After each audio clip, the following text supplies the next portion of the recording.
So why I needed coaching is I believe we all need coaching. So I'm never without a coach. That's never going to happen. I think we all do. But when I found out that he was a coach and he made me write, he made me write. Like, he made me write. Nobody in the world ever made me write. Like, you couldn't make me write a page of something, let alone an entire chapter, let alone 21 chapters. Like, it was, and I thought, and it was funny because he would say something and I'm like, okay. And I'm like, I'm not really that obedient usually with people. I don't usually let people tell me what to do. I'm a little bit like him. And I thought, oh yeah, this dude's a little bit like me. He's going to understand me. And he went through crap, and now he ended up in this really awesome place. You know, he's got a ton of kids, a great family.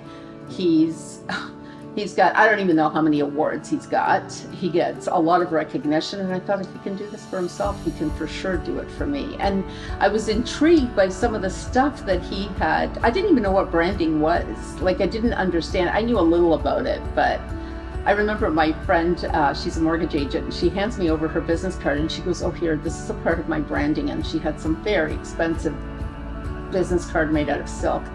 And I'm like, that's branding? And then I hooked up with him, and he really showed me what branding was. Like, it was pretty intense. I was pretty intrigued by some of the stuff that was a little bit like the unknown, you know? And I thought, I'm old. I've gone through some stuff. It's time to have some fun with my branding. And I reached places that I never thought. I wasn't even aiming for these places. 100,000% I would not have a publishing company. I would never, ever think in a million years I would have a publishing company. I don't think I would have 7 books under my belt. I don't think I would have committed to a series of 12 books. Self-empowerment reset, 12 books. Like, I just committed to myself one day. I definitely wouldn't have ended up on Forbes magazine, in Forbes magazine, and also USA Today and Maxim. Those probably wouldn't have happened without Robert. I don't know what venue I would have had to take to try to get there. I never even thought I was going ever to be there. I probably wouldn't have a podcast. Not that he encouraged me so much to have one, or that he pointed me in that direction, but he built me up to think that I could do things like that. So Robert has been there, done that, empowered people to do the same, and keeps doing it and doesn't give up and keeps training himself and keeps moving forward and does things and surprises me on a daily basis. And you also don't know what's waiting for you. And it's going to be awesome. That's all I know. He's going to listen. He's going to, he's going to listen to what you say is important to you. Like, I always used to say, hey, I love Oprah. You know, I would love to be like another Oprah, like, oh, the podcast, maybe a TV show, you know, this and that. Acting, not really my thing, you know, singing, not my thing, right? But writing, I always wanted to write. And I think I wanted to write because everyone told me I wouldn't be able to write. And so I'm just like, wow, even my friends are like, so you have 7 books? I remember my friend's son's wedding. I was there, and he got a little bit drunk by the end of the night, and he goes, hey, you're a celebrity. You're an international best-selling author. And I go, I am. And he goes, you're a freaking celebrity. And I go, thank you. That's nice. And I never really thought that anyone would say that to me ever for any reason. And you know, one day I went to, here in Toronto, I went to the home show, and I was sitting there at a booth talking to someone, and a lady came by and she goes, hey, I know you. You're on TV, right? And I'm like, I thought she was talking to the other girl, and I go, TV? Not really. And she goes, yeah, you're on TV. I know, I've seen you before. And I go, maybe social media, maybe my podcast, but yeah. And she goes, you're on TV. Yeah, that's where I saw you. And I'm like, oh my gosh, this is so weird. That's the reason. That's one of the reasons. And another reason is I now get to pass that along. And now I have learned, like, I just did a conference the other day, And I did it to help someone else. And I did it to help train someone else. Like, how beautiful is that? That's part of my coaching now. So I get to pass along what he taught me and continues to teach me. And now I get to pass along to someone else and make someone else feel good. Isn't that the reason we all do everything? When you go through what he goes through, you learn something that you don't learn in a classroom, learning how to become a coach.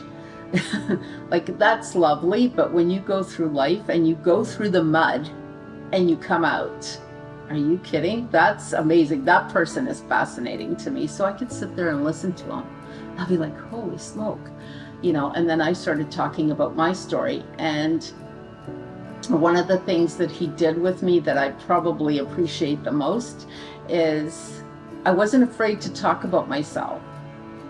I had been up until then. I just thought, oh, nobody really cares. Nobody really cares about this. Like, who's going to care about my story? Who cares that I lived in Croatia and I lived through a war? Who cares that I spent some time in a bomb shelter? Nobody cares about that kind of stuff. And he's like, yeah, I'm going to talk about this. And then he talks about his story. And I'm thinking, well, if he can talk about his story, I can talk about my story. And if people are learning from his story, maybe there's someone out there who can learn something from mine. And it was fascinating, right? Like, again, you want someone with substance. You don't want someone who just went to some course on coaching and sat in a classroom and maybe at best did a few sessions with someone within the classroom, maybe 3 or 4 if you're lucky for the weekend, and now they're a certified coach.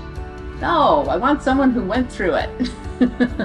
Someone who went through it, and now he can pass it on to me, because I also went through it. I went through some other stuff, different stuff from him. Robert is really, really tough on me sometimes. When I push back, he pushes harder, and he pushes me to move forward, and I don't want to, and I'm like, so difficult. Just like we all have coaching clients, right? And then he just I don't want to say he tramples all over my emotions, but he doesn't really care about your emotions. He cares about your business. He's like, no, you need to do this. You need to do this. You need to do this better. This is how you do this. Why don't you know how to do this yet? And I'm just like, I swear I'm going to punch you out soon. I was doing a conference the other day, and I finally got to the point. He texts me and he's like, oh, you forgot to do this. You didn't do this. And I'm like, mm-hmm. And I was just like, yep, that's him. That's okay. He cares a lot about the business, though, and he does push me forward. So yeah, it's not always easy working with him. In recovery, sometimes you got the goods and the bads, and it took me a while, because I was an angry person, so it took me a while to get through the being happy, to see the light side of it. So one day I'm sitting there talking to this guy, and this was best friends with my coach. They call him a sponsor. I called him a coach because he's coaching me basically on my life to help me out. So he's best friends with them, and I'm just talking to this guy. I didn't know nothing really about him. I just knew his name was Jules. That's all I knew at the time.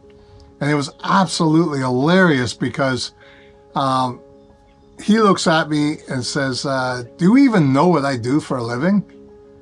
And I said, no. I said, Jules, what do you do? This is 4 years after I got to know him. 4 years after. Check that out. And guess what he tells me? He told me he was a cop. I did not like cops. I did not like cops for the stuff that I was doing and stuff I was going through. I held them all responsible for what was going on in my life. And it was like that minute, right then and there, I knew that they were